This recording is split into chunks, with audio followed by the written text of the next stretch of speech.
Okay, so say I'm on Facebook or Google or whatever, and I come across this article. American families spend more on their pets than they do on their children. I want to find out if this is true. The first thing I do is figure out what the main claim of the article is. The main claim is usually, but not always, the headline. And because I only have a few minutes, I don't have time to check every single fact in the article. I'm just focused in on whether the main claim is true. In this case, the main claim is American families spend more on their pets than they do on their children. So now I want to find out how the article got that information. I want to trace it to the source. Because right now, it's just a rumor. The author could have read a report, they could have seen something on TV, they could have heard this somewhere, they could even just have made it up. And I need to find out which of these actually happened. So I go through and I read the article, and I'm just focused on that one fact. So I'm not looking at all these different facts about how much businesses spend on pets, how many pet care employees there are.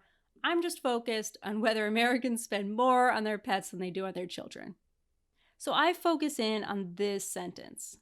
According to a new Census Bureau report, they spend more on their pets than they do on their children. Okay, great. My next step is to find that Census Bureau report. So I do a search, Census Bureau, pets, and right away I zero in on this result. Spending on pet care services doubled in the last decade. And I'm focused on that because I see something really similar here. Over the last decade, spending on these services has doubled. Similar language like that means I might have come across the right report. Okay, so I read through this Census Bureau report, and this is great. I've already found the primary source. I've already found the people who actually put together this data. The census people went out and they found out how much Americans spend on pets. They're trustworthy. This is a government website. I'm good. So as I read through this, I notice some things. I notice a lot of similar numbers. This industry increased its number of establishments by over 60%. That's right in here.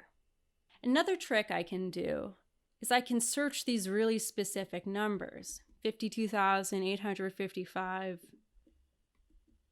And there it goes, it pops up. And this is really useful because if I've found a report with the exact same numbers, that means I've probably found the report that this article is talking about. But one thing I noticed as I read through this report is it doesn't say anything about Americans spending more on pets than they do on children. That's just not in here. Americans apparently spend a lot on pets. It doesn't mean they spend more on pets than they do on children. But maybe this article got that piece of information somewhere else. Now, a government report is pretty much as legitimate of a source as you're going to get. But you can't always find government reports, so sometimes I just like to search headlines and see if other publications have written about the same thing.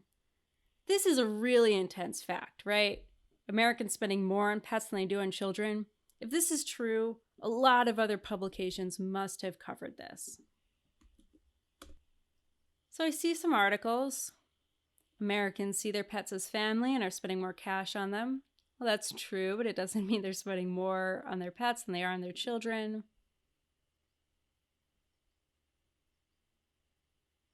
Households spent more on their pets than they spent on alcohol. And as I go through, I can see a lot of articles on how Americans are spending a ton on their pets, but I don't find any articles about how they're spending more on their pets than they are on their children. And this fact should pop up really quickly on Google if it's true. It's such an exciting, clickbaity fact. It should be everywhere. So what I've pretty much figured out is that this just isn't true. There seems to be no evidence that American families spend more on their pets than they do on their children. It looks like what happened here is this author found this report, wrote an article that's mostly just a summary of it, and then they slapped on this really intense, exaggerated headline.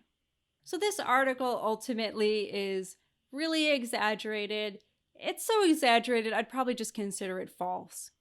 And this same process of tracking down the source of the information and Googling to see if other articles have been written on the subject. You can do this with any article. It only takes a few minutes and you really quickly get to an answer.